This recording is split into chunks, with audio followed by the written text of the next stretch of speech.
শুভ দীপাবলির অনেক অনেক প্রীতি ও শুভেচ্ছা। এই দেখো, আজকে তো বাতি দেওয়া, অনেকগুলো প্রদীপ নিয়ে এসেছে। প্রদীপগুলোকে জলের মধ্যে কিছুক্ষণ ভিজিয়ে রেখে ভালো করে ধুয়ে নিলাম। জলে ভিজিয়ে রাখলে তেল টানবে না, আর নোংরাও থাকে, তাই ধুয়েই নিলাম। সন্ধেবেলায় ঠাকুর ঈশ্বর পূর্বপুরুষদের আমাদের এই প্রদীপে বাতি দেখাতে হয়।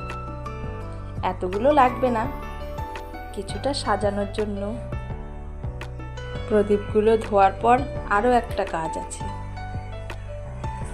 সেটা হলো এই দেখো, আমাদের আবার এই সিনোট 3টে করে বেঁধে সিনোটের মধ্যেই পূর্বপুরুষদের দেব দেবতাদের বাতি দেখাতে হয়। অনেকের অনেক রকমভাবে নিয়ম থাকে। এইভাবে 3টে করে সিনোট বেঁধে ঠিক এইখানে প্রদীপটা দেব, দিয়ে ঠাকুরের সামনে বাতি দেখাতে হয়।